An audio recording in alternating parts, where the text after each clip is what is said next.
The Federal High Court sitting in Abuja on Wednesday declined to grant bail to the detained leader of the indigenous people of Biafra, Ipob, Nnamdi Kanu. Pending the determination of the treasonable felony charge the federal government preferred against him. Trial Justice Binta Iyaku held that Kanu must explain the reason why he breached the previous bail that was given to him before he could enjoy another favorable decision from the court. With us to discuss this issue in the light of recent development is Mr. Bruce Fein, International Counsel and spokesperson for Nnamdi Kanu, leader of the indigenous people of Biafra. We're delighted to have you once again here on Sahara TV, Mr. Fein. Well, thank you for inviting me. Let's jump right into this. Would you consider the recent ruling by the Federal High Court in Nigeria denying Nnamdi Kanu's bail application as another setback? Perhaps that's a bit too strong. She did not, Justice Binta Iyaku didn't deny the bail outright, simply said, I want a hearing to explain the disappearance of September 2017. Nevertheless, I believe that Justice Binta Iyaku was disingenuous. I mean, it's notorious that in September of 2017, the federal government of Nigeria attempted to assassinate Nnamdi Kanu. He was in his home. They fired bullets are there. Many people were killed, and he had to flee under duress. He has an inherent human right to live and to avoid being killed.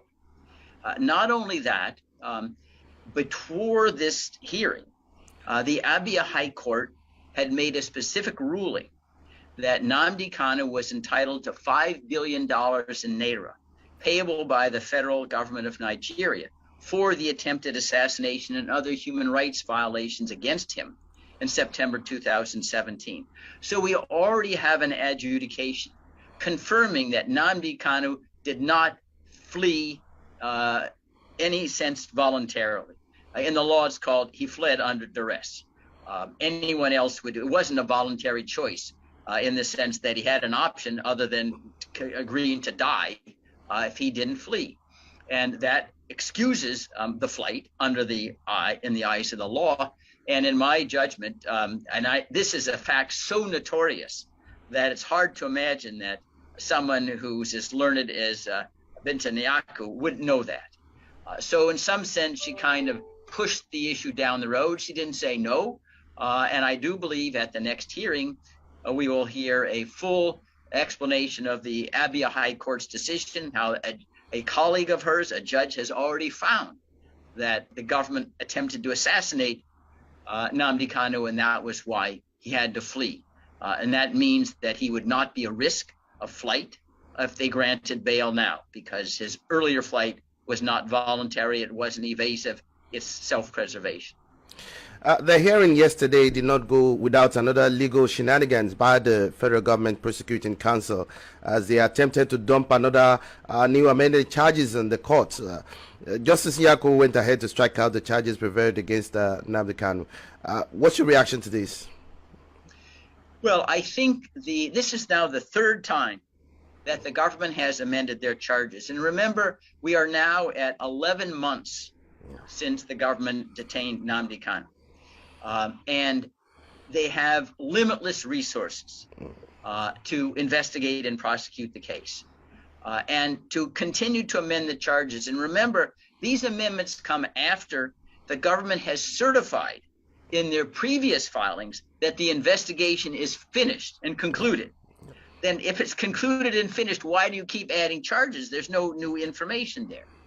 So we know, I think, to a reasonable certainty, this is an effort to delay for the sake of delay. It's my judgment as a lawyer, having examined the infinite vagueness of the charges, that there is no evidence of guilt and that they are frightened to death of having to go to trial. That's in one other element of yesterday's hearing that I think is important to note. You recall Chief Judge Tosho previously had authorized secret trial of Nnamdi Kanu. No one asked him for that, and it's clearly it was orchestrated by the government. In my view, it's because they know that an open trial would make a farce of what the government is trying to prove. But yesterday's hearing was open. Now, after the Chief Judge Tosho issued his order, I had filed a complaint with the International Criminal Court saying this is part of the crime against humanity and this entire attempted judicial murder of Nnamdi Kanu. So it looks to me like they backed off because this was open. You could see TV in the courtroom. So I would hope that they're getting a little bit of sense in them, that this trial is going to end up hurting them a lot more than it's going to hurt the Biafran quest, because it's such a symbolic demonstration of the viciousness and the lawlessness of the Nigerian government. But why your view and opinion? Why is the Prosecution Council trying to delay process by continuous amendment of the charges against your client? Is this to further put him under incarceration until the end of this government life of this? Well, yeah, I think there are at least two ulterior motives, and oftentimes there are multiple reasons for a single action. One is that it's a mess. The government has nothing. They want to hand it off to the next government after the presidential elections in 2023. So just keep kicking it down the road. It's their problem, not ours. The second is more vicious, and they just might hope, because Nnamdi Kanu's health is not A+, and they're depriving him of access to international medical care of the highest standards. They hope, well, maybe he'll just die, and that'll get off his plate. But it is clear they do not want a trial. This government would stoop to anything to try to besmirch, defame Nnamdi Kanu's reputation. If they had incriminating evidence, they would have leaked it out to all the press in the whole world. That's true. They don't have any respect for any standards whatsoever. And what we've gotten is zero. They have submitted to the court not a crumb of incriminating evidence against Nnamdi Kanu. And even the allegations in the charges are infinitely vague. For example, they'll say something like a broadcast sometime during 2018, 2021. Now that's 3 years. They can't even identify an approximate date. They don't even identify the words, the transcript that said Nnamdi uttered XYZ that incited people to do things. It's just all made up out of thin air. Can you imagine charging someone with treason and it happens sometime within a 3-year interlude and you don't know when? I mean, it must have been pretty light treason if you can't find it in 3 years. It's quite pathetic. You actually took to write in a scattered remark against this government when you actually asked Facebook to ban the Buhari's government for engaging in genocide and crimes against Biafra and others, considering the actions of this government in present time. Why would you do that, sir? Well, the reason is that's what they deserve, in my judgment. Facebook standards say they're not supposed to offer its platform, to promote criminal activity. The government of Nigeria, at least with regard to Biafrans, virtually everything they say is calculated to advance their effort to exterminate the Biafran people, whether it's rape or starvation or murder or plunder or one or the other. That's the policy of this government against Biafrans. And this government views as criminal the exercise of the Biafran right to seek self-determination. That right is not made up. It's enshrined in Article 1 of the International Covenant of Civil Political Rights, signed by 172 nations, including Nigeria. It's there and you're bound by it. Nigerian law bounds the government to, and not only that, under international law, they would be bound anyway. Self-determination is an unalienable right. People can't surrender it. And that's why, in my judgment, why are you giving platform to a government that's little more than a criminal conspiracy to violate the law? But let me get your perspective on this. The Nigerian government actually said that the basis for their asking the platform to stop allowing Ipob to use their platform is because of they allegedly incite violence and provoke ethnic hatred in the country. I mean, considering the crimes and the violence taking place in the Southeast at the moment, what's your reaction, response to that? Well, what the minister said was that, well, in 2017, Ipob was listed as a terrorist organization. Exactly. Well, true enough, only by Nigeria. What he left out was the following. If you examine the proceedings, this is how you get listed as a terrorist organization under Nigerian law. The president of Nigeria decides based upon whatever he believes he wants to decide. You're a terrorist organization. He instructs the attorney general to go to court and say, have the court enter an order that XYZ is a terrorist organization. And the court does it. There's no notice. There's no opportunity to respond. There's no due process whatsoever. This is a complete joke. The president could name you or me. Okay, you're a terrorist. That's the end of the matter. There's no hearing. We can't respond. This was so deficient procedurally that it provoked 5 human rights experts at the UN Human Rights Council to write Buhari a personal letter in October of 2000 and asked us, I don't see any. They said, we see no evidence that Ipob is a terrorist organization. Please, within 60 days, this is in October of 2000, submit to us evidence showing Ipob is a terrorist organization. And Buhari snubbed them, wouldn't even respond. These are 5 neutral, they're not Biafrans, neutral human rights experts from the UN Human Rights Council. They asked, they said, we don't see it. You please provide us the evidence. He wouldn't even have the decency and courtesy to respond. That's how they view Ipob or Biafran terrorism. And remember as well, it is not terrorism to defend yourself if you're attacked. If someone is attacking you and is trying to kill you and you fight back in self-defense, you're not guilty of terrorism. You are completely justified in trying to protect your own life. And what's happening in the Southeast, by and large, sure, the Biafrans don't want to die without resistance. And so when they fight back, that's not terrorism. That's self-defense, which is completely legal. When the Jews were being persecuted in the Warsaw Ghetto, when they fought back, sure, the Nazis said, oh, this is Jewish terrorism, right? They're trying to live. So that's what makes this so Orwellian in their description of what's actually transpiring. And it's a true tragedy, in my judgment, that so much of this goes under the water because the international community, they're preoccupied with Ukraine or some other thing. Nigeria has oil, and if we're going to cut off oil from Russia, we're looking for other places where we can get oil to keep prices down. And so this kind of information is large, if not 100% suppressed, but it doesn't reach the threshold that we need, in my judgment, at least right now, to get the international pressure to say this is a genocidal government. It should be ostracized even more than Putin in Russia.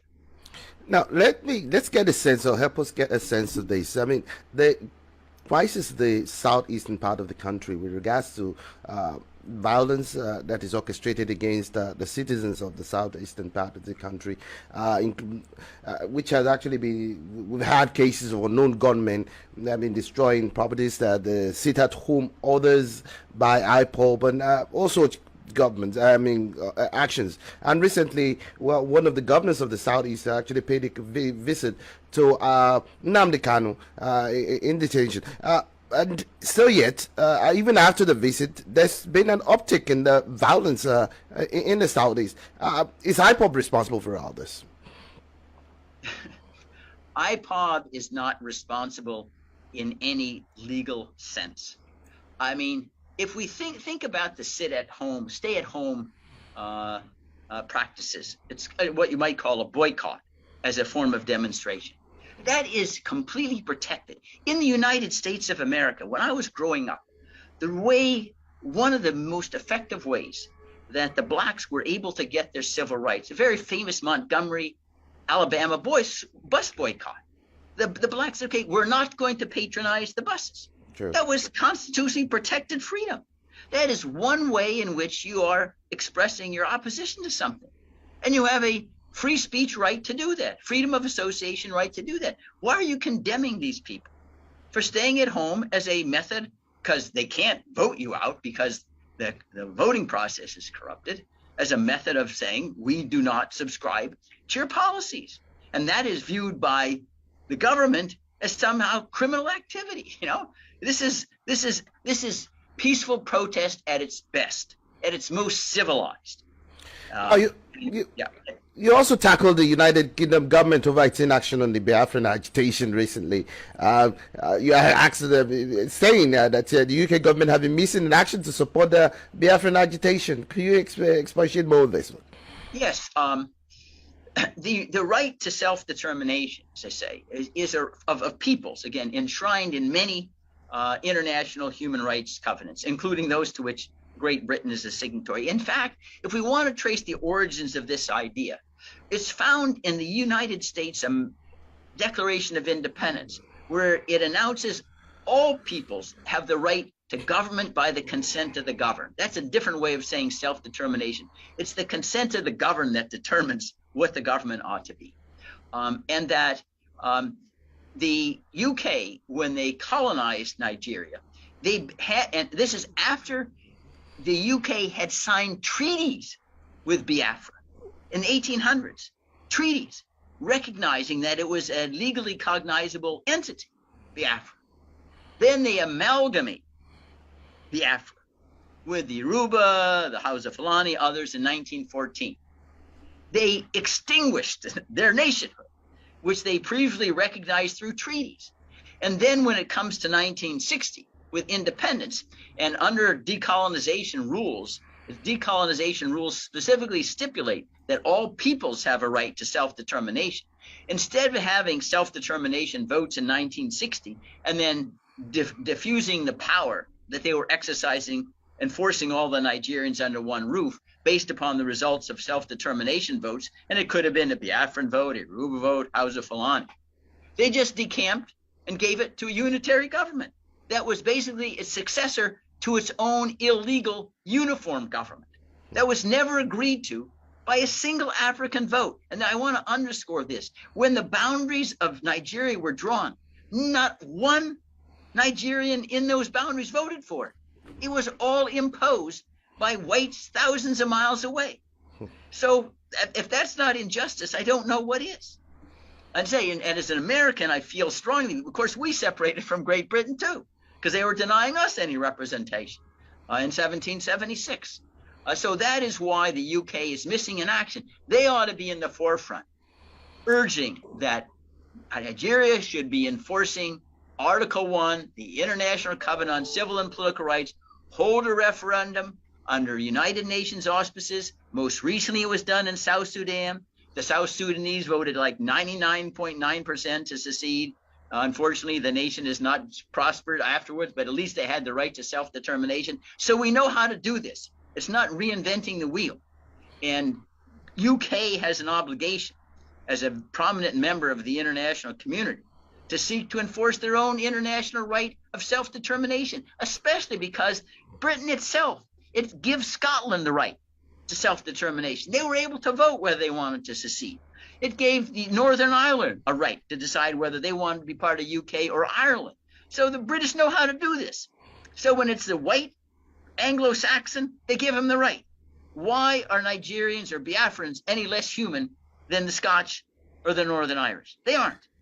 You also went ahead to urge the British royal family to actually visit the southeast Nigeria and to compensate, and not just compensate, but apologize for abandoning the Igbos to Fulani terrorists in your recent twist. How culpable is the British government as far as this travails is concerned? Well, this is something that ought to happen. They say the British apologize. Oftentimes the Irish potato famine, they got a lot of apologizing to do. They were involved in the international slave trade, divide and conquer. It wasn't just Nigeria that they destroyed, a lot of other peoples in Africa. But I do think that we do have at least some recognition of the looting and injustice to Africa, initially repatriating some of the cultural artifacts that were stolen and paying, and at least having some type of thought towards reparations. These things don't happen overnight. But I think it's something that has to be said. And until the ID is broached, the first ID is always a minority of one. Somebody has to stand up and say, hey, this is unjust. It doesn't mean it's going to happen the next day, but that's how all progress is made. Somebody has to call a spade and say, this is unjust and we got to fight against it. Then you got to rally and not give up. And it may take 1 year or 5 or 10. But you don't give up. And I don't think there's any question that the UK is complicit in staggering injustices against the Biafrans. So what are the consequential implications that stand out in the recent United Kingdom government statement on the separatist groups in Nigeria, southeast region? Your take on this, please.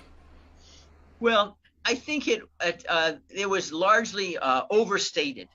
The gist of what the UK said was not that Ipob is a terrorist organization. True. It did not say that. It went out of its way. We did not say it. All it said was that on an individual basis, and this is true under the refugee conventions, and we have it in the United States, if the individual applying for refugee status can be shown to have personally engaged in terrorism or inciting violence, then you can exclude them. But obviously, that means that if you had to resort to violence to protect your life because you were being attacked, that's not terrorism. That's not illegality. It's not murder. It's called the right of self-preservation, which is inherent in every individual who's ever been born on this planet. So I think it was just stating, and perhaps because there has been a surge of violence in the Southeast, in my judgment, largely provoked by the fact that the Python Dance 1, 2, the Fulani out there, they're continue to escalate the violence. That means that more requirement to self-defense if you're going to live at all. Now, considering the fact that lawful agitation, pursuit of a legitimate cause is actually allowed under democracy, the use of violence and the breakdown of law and order nullifies any of such a claim to such a cause. Shouldn't Ipob at this point in time owe themselves and the Nigerian state a duty to de-escalate the tension and violence in the Southeast at this point in time? And what's Nnamdi Kanu's position or take on this, please? No, I think Ipob Nnamdi's position has always been legal avenues of redress. But you can't de-escalate when the other side is escalating the violence, other than just letting them slaughter you.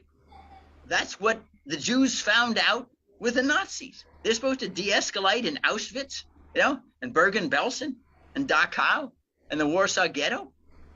Sure, it's easy to de-escalate if the other side isn't attacking you. But if the other side continues to increase the attack, what can you do? You have, and they say everybody has a right to self-defense. And then if someone's trying to kill you, you would be in some sense culpable if you didn't try to fight back and preserve your life. You're not the wrongdoer. So this idea of, and their gist of their suggestion of de-escalation is, well, stop the sit-ins. Well, why? We didn't stop the Montgomery bus boycotts. Even in the United States today, it's regular. States will boycott a state. We don't like your abortion laws or whatever. We won't do business to you. But that is a civilized way in which you can express your opposition. It's not picking up a gun, a knife, trying to starve people, trying to use physical threats and violence to intimidate them. It's simply a right recognized under international law, custom, and practice to express your view in a very strong way. Okay, don't want to do business with you. I don't want to show up for work today. So, Mr. Bruce Fein, finally, what's next as far as this legal battle is concerned? Do you see any light at the end of the tunnel?